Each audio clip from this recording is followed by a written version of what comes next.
High বন্ধুরা, দেখুন খুব সুন্দর পাতাকপি।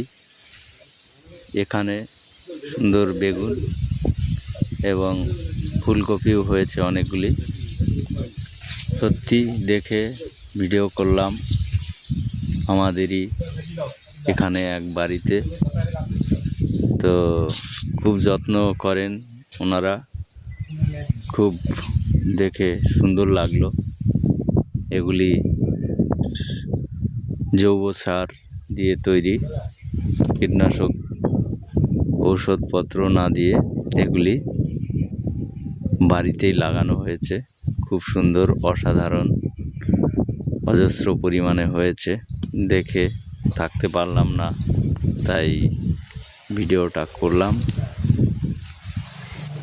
আপনাদের কীরকম লাগলো অবশ্যই জানাবেন। দেখুন ফুলকপি বাড়িতে, সার কম প্রয়োগ করে জৈব সারে সম্পূর্ণ এই ফুলকপি আর বাঁধাকপি হয়েছে। তো ভিডিও করলাম, দেখুন কীরকম লাগলো অবশ্যই জানাবে।